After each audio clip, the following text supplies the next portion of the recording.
ভুতুড়ে আড্ডা। হ্যালো বন্ধুরা, কেমন আছেন সবাই? আপনাদেরকে স্বাগতম আমার চায়ের কাপে ভুতুড়ে আড্ডা ইউটিউব চ্যানেলে। আজ আবার চলে এলাম আরেকটি নতুন গা শিউড়ে ওঠা ভুতুড়ে গল্প নিয়ে। আমি ইমন, থাকবো আপনাদের সাথে পুরোটা গল্প জুড়ে। ভয়ঙ্কর সব গল্প শোনার জন্য চ্যানেলটিকে সাবস্ক্রাইব করে রাখতে পারেন। তো চলুন কথা না বাড়িয়ে শুরু করি আজকের গল্প।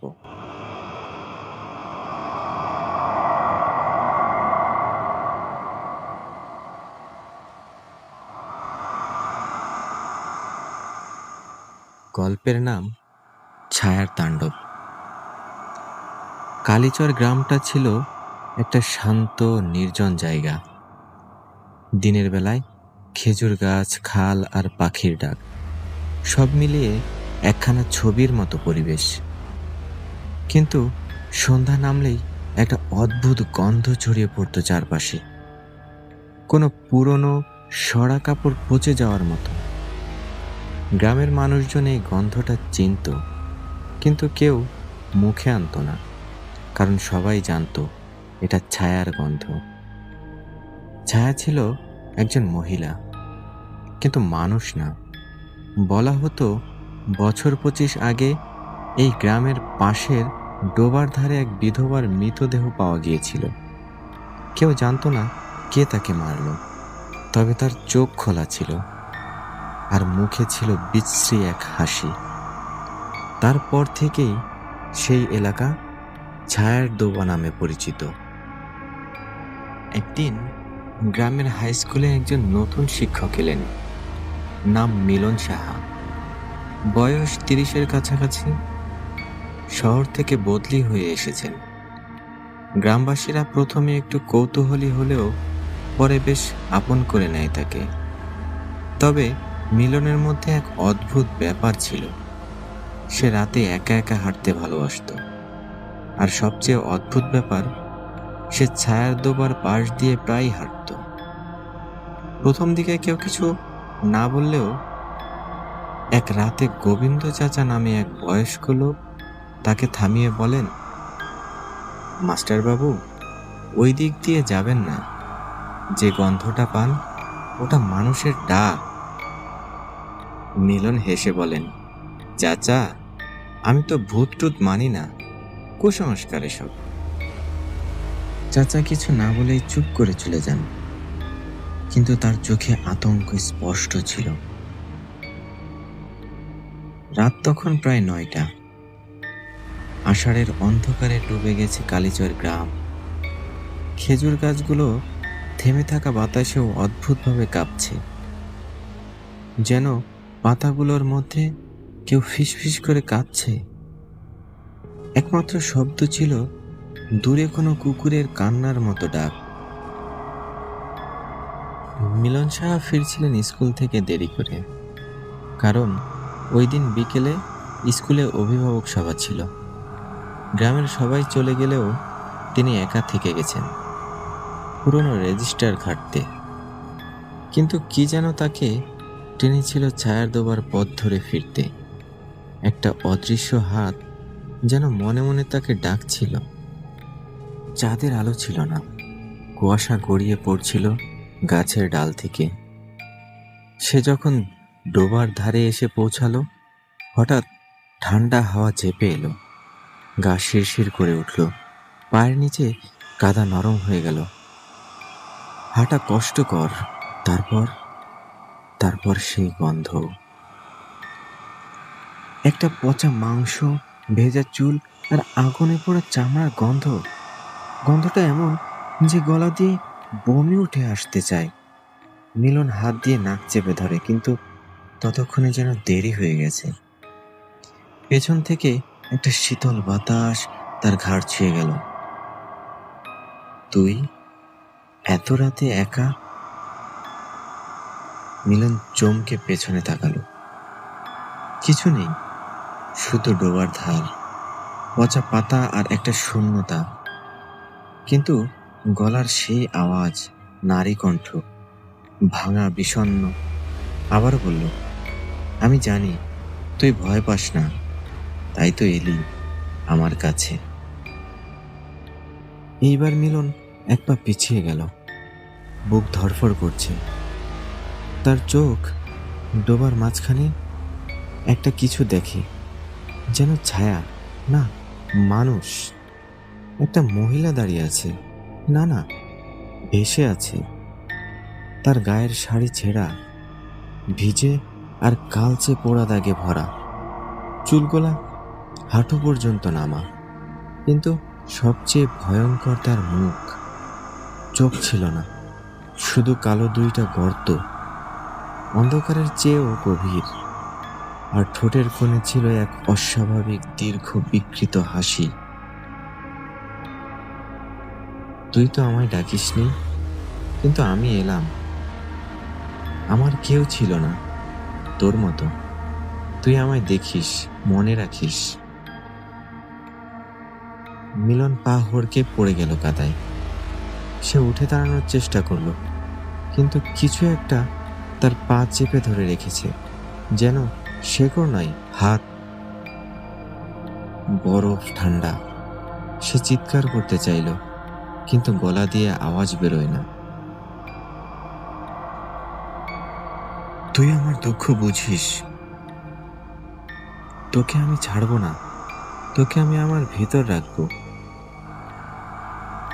সে এবার উঠে দাঁড়াতে সক্ষম হলো, টানপনে ছুটতে লাগলো। পেছনে ভেসে আসছে সেই নারী কণ্ঠের কান্না, মাঝে মাঝে তার ভেতর হাসির আওয়াজ। কখনো আবার, আমি মরিনি, আমি শুধু একা, তুই তো একা না মিলন। সে কোনো মতে নিজের ঘরে ফিরে দরজা আটকে দেয়, হাঁপাতে থাকে। কিন্তু আয়নায় তাকাতেই বুক কেঁপে ওঠে। আয়নায় তার নিজের ছায়া নেই, শুধু এক নারী মুখ, ভাঙা পোড়া, চোখহীন। আয়নার ভিতর থেকে তাকিয়ে আছে তার দিকে।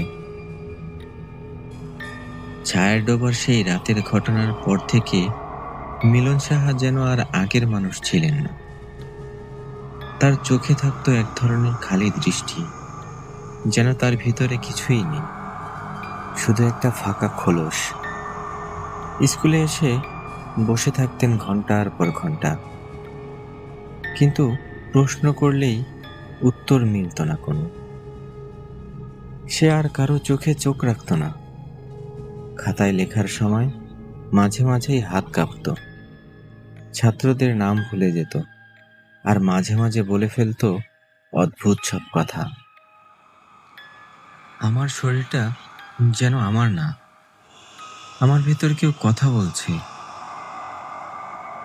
একবার স্কুলের লাইব্রেরিতে সে এক পুরনো বইয়ের পাতা উল্টাতে গিয়ে হঠাৎ চিৎকার করে ওঠে। কেউ দৌড়ে গিয়ে দেখলো সে মেঝেতে পড়ে কাঁদছে, আর চোখ দুটো একদম সাদা হয়ে গেছে। মুখ দিয়ে ফিসফিস করে বলছে, ওরা আমায় পুড়িয়েছিল আগুনে, ওরা হাসছিল, আমি চিৎকার করছিলাম। সেই দিন থেকে আর কেউ সাহস করে তাকে প্রশ্ন করেনি। এরপর থেকে গ্রামের লোকেরা লক্ষ্য করতে থাকে আরো অদ্ভুত বিষয়। রাতের বেলা মিলনের জানালার ভেতর থেকে শোনা যেত নারী কণ্ঠের গলায় হাসির শব্দ। কিন্তু মিলন তো একা থাকেন। কারা যেন ফিসফিস করে কাঁদছে, আবার মাঝে মাঝে পায়চারি চলছে এমন শব্দ। একদিন ছোট্ট পল্লব, স্কুলের ৬ষ্ঠ শ্রেণীর ছাত্র, দুধ দিয়ে ফেরার সময় মিলনের জানালার পাশে দাঁড়িয়ে একটু উকি দিয়েছিল। সে যা দেখেছিল তা জীবনে ভুলতে পারবে না। জানালার ফাঁক দিয়ে সে দেখেছিল মিলন একা বসে, আয়নার সামনে। আয়নাতে তার প্রতিবিম্ব নেই, বরং দেখা যাচ্ছিল একজন মহিলার মুখ, গা ছমছমে, পোড়া, বিকৃত, আর সেই মুখে ছিল এক চেনা হাসি। পল্লব চিৎকার করে দৌড়ে পালায়। পরদিন সে জ্বরে পড়ে যায় এবং কেবল একটাই কথা বলতে থাকে, মিলন স্যার আর সে নেই।